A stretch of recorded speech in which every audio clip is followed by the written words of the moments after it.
आप किसी और से दुख निवृत्त कराना चाहते हैं?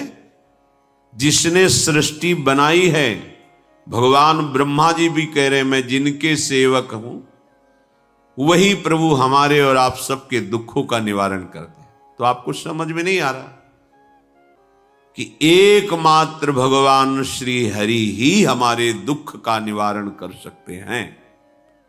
हमें कहीं भागने दौड़ने की जरूरत नहीं है। साधु समागम इसलिए किया जाता है कि हृदय पवित्र हो जाए, पवित्र हृदय की पहचान बुद्धि में विवेक का प्रादुर्भाव हो जाए और विवेक से मोह का नाश करके हम निरंतर प्रभु के प्रेम में डूबे, भजन में डूबे। सबने एक साथ मिलकर के विचार किया कि महासुख सिंधु प्रभु से विनय करनी तो कहां जाया जाए? बैकुंठ चले, किसी ने कहा क्षीर सागर चले। अपनी अपनी भावना व्यक्त कर रहे थे। तेहि समाज गिरजा में रहू, अवसर पाई वचन एक कहू, हरि व्यापक सर्वत्र समाना, प्रेम ते प्रगट होई मैं जाना। हे गिरिजा, परम वैष्णवाचार्य भगवान महादेव जी कहते हैं, उस देव समुदाय में हम भी थे। हमने कहा कि हमारे तो हृदय में बात ऐसी आती है कि कहीं भागने की जरूरत नहीं है। हरि व्यापक सर्वत्र समाना, जैसे वो वैकुंठ में विराजमान है, क्षीर समुद्र में विराजमान है, ऐसे कण कण में विराजमान है।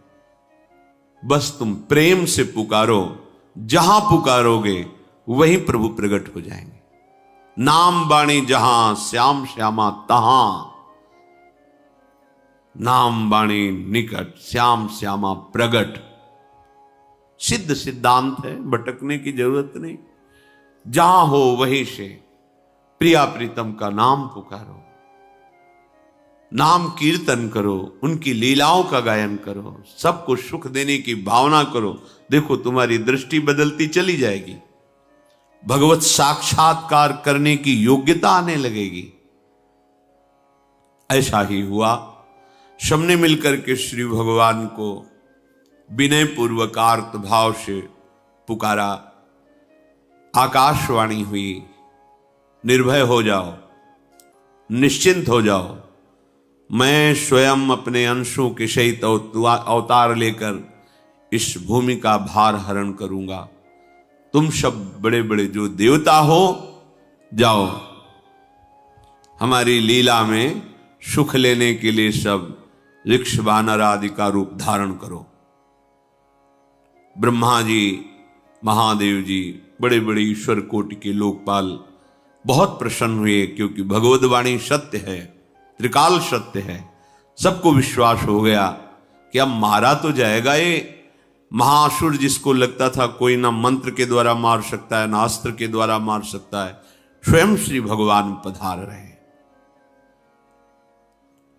भगवान ने जो निरंतर भजन प्राण रहते हैं, कश्यप जी, अदिति जी, वो भगवान के वात्सल्य में भरे थे। प्रभु जब प्रकट हुए तो उनसे कहा मुझे आप जैसा पुत्र चाहिए। प्रभु ने कहा कि मेरे जैसा तो मैं ही हूं, अद्वितीय हूं, दूसरा कोई है नहीं, मैं ही अवतरित होऊंगा। भजन में देखो कितनी सामर्थ्य है।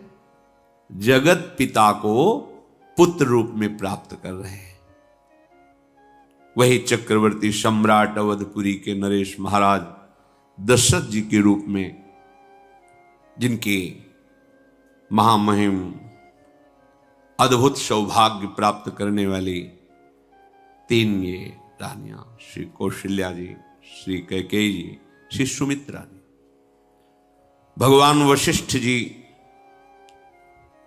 इनके गुरुदेव हैं। प्रायः बड़े बड़े महान जो राज्य पालक रहे, उनके ऊपर, राजा के ऊपर महाराजा विराजमान रहे। ऊपर से स्वर्गलोक आदि लोकों से भी यह शिक्षा मिली है। देवराजेंद्र तो भगवान बृहस्पति, दैत्यराज बलि तो भगवान शुक्राचार्य, जनक जी तो सदानंद जी महाराज, दशरथ जी तो वशिष्ठ जी महाराज, ऐसा था।